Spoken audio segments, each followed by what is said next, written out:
Operation Sindoor మీరు topic తెచ్చారు కాబట్టి దాని తర్వాత హిందుత్వ కరడు గట్టిన హిందుత్వ నాయకుడికి పగ్గాలు ఇవ్వాలి, ఈటెల రాజేందర్ కొంత వామపక్ష భావజాలం ఉంది, ఇలాంటిది మీ పైన కొంచెం ఫీడ్బ్యాక్ వెళ్తున్నట్లు ప్రచారం అయితే జరుగుతుంది.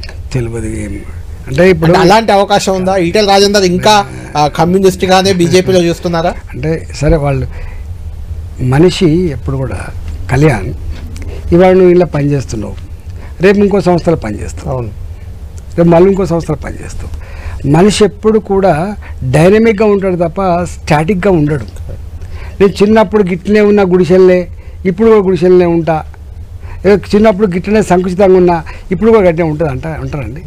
అసలు ప్రతి నిత్యం పరిణామశీలంగా ఉంటుంది, సమాజం ఉంటుంది, వ్యక్తులు ఉంటుంది, పార్టీ కూడా ఉంటుంది.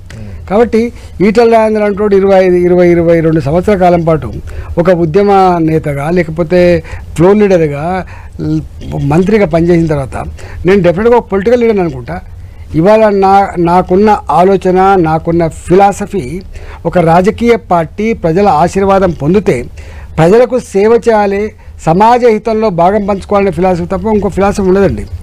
ఇచ్చిన బాధ్యత ధర్మబద్ధంగా, న్యాయబద్ధంగా, చట్టబద్ధంగా నిర్వర్తిస్తున్నా లేదా అనేది ఇంపార్టెంట్ తప్ప, ప్రజల చేత శభాష అనిపించుకుంటున్నా లేదా అనేది ఇంపార్టెంట్ తప్ప, అనుకున్న ప్రకారం పనిచేస్తున్నా లేదా అని ఇంపార్టెంట్ తప్ప వేరే ఉండేయండి. ఇవాళ ఇక్కడ దాకా వచ్చిన నేను 5 ఏళ్ళు మా పార్టీలో పనిచేస్తున్నాను. నేను ఎమ్మెల్యేగా పోటీ చేసి గెలిచినప్పుడు, ఇవాళ ఎంపీగా పోటీ చేసి గెలిచిన, నాకు అనేక రకాల బాధ్యతలు ఉన్నాయి. నన్ను పట్టుకొని ఇప్పుడు ఈయన ఇది అట్ లెఫ్ట్ ఇస్తాట, రైట్ ఇస్తాట, ఇవన్నీ ఉంటాయండి. భారతీయ జనతా పార్టీ ఇవాల్టి ఫిలాసఫీ సబ్కా సాత్ సబ్కా వికాస్. బీజేపీలో ఉన్న కమ్యూనిస్ట్ ఈటెల అంటే మీరు ఏమంటారు? సబ్కా సాత్ సబ్కా వికాస్ అనేటువంటి ఫిలాసఫీ ఏందో ఇవాళ మీరు చూసిందా, దౌత్యానికి పంపితే అన్ని పార్టీల వాళ్ళని కూడా పంపించే ప్రయత్నం చేసిండ్రు. దేశాన్ని నడపడం, రాష్ట్రాలు నడపడం అనేది వాటిగా గిట్ల అయితే నడుతుంది, గట్ట నడుతుంది తప్పండి. అందరినీ కలుపుకొని పోతేనే ఇవన్నీ ఉంటాయి. అంతిమంగా ఒక ప్రజాస్వామికమైనటువంటి పార్టీ, ప్రజలకు సేవ చేసే పార్టీ, దేశాన్ని, రాష్ట్రాన్ని అభివృద్ధి చేయాలని సంకల్పం ఉన్న పార్టీకి క్యారెక్టర్ అవసరం తప్ప ఈ హిందుత్వ క్యారెక్టర్ లేకపోతే ఈ కమ్యూనిస్ట్ క్యారెక్టర్ లేకపోతే ఇంకో క్యారెక్టర్ ఇవి ఉన్నాయండి. ఇవన్నీ ఉంటాయి, వ్యక్తులుగా ఉండేవి ఉంటాయి.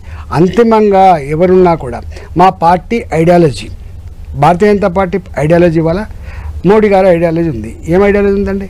ప్రపంచ చిత్రపటం మీద భారతదేశం గొప్పగా ఎదగాలనే సంకల్పం ఉన్న ఎజెండా, రాష్ట్రాలు అభివృద్ధి చెందకుండా దేశం అభివృద్ధి చెందదు అని చెప్పే ఎజెండా, అన్ని మతాలని, అన్ని వర్గాలని, అన్ని ప్రాంతాలని విశ్వాసంలోకి తీసుకొని విశ్వాసాన్ని కల్పిస్తూ ముందు తీసుకుపోయే ఎజెండా.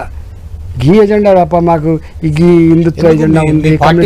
బండి సంజయ్ లాంటి వాళ్ళు బీజేపీ ఎజెండానే హిందుత్వం అంటారు. నేను ఒప్పుకోను. మా పార్టీ ఎజెండానే హిందుత్వం అంటే నేను ఒప్పుకోను. ఇలా మా మోడీ గారు, ఇలా మా ఆర్ఎస్ఎస్ చీఫే మీరు స్టేట్మెంట్ ఇచ్చిన ఆయన కూడా ఒకసారి చూసుకోండి.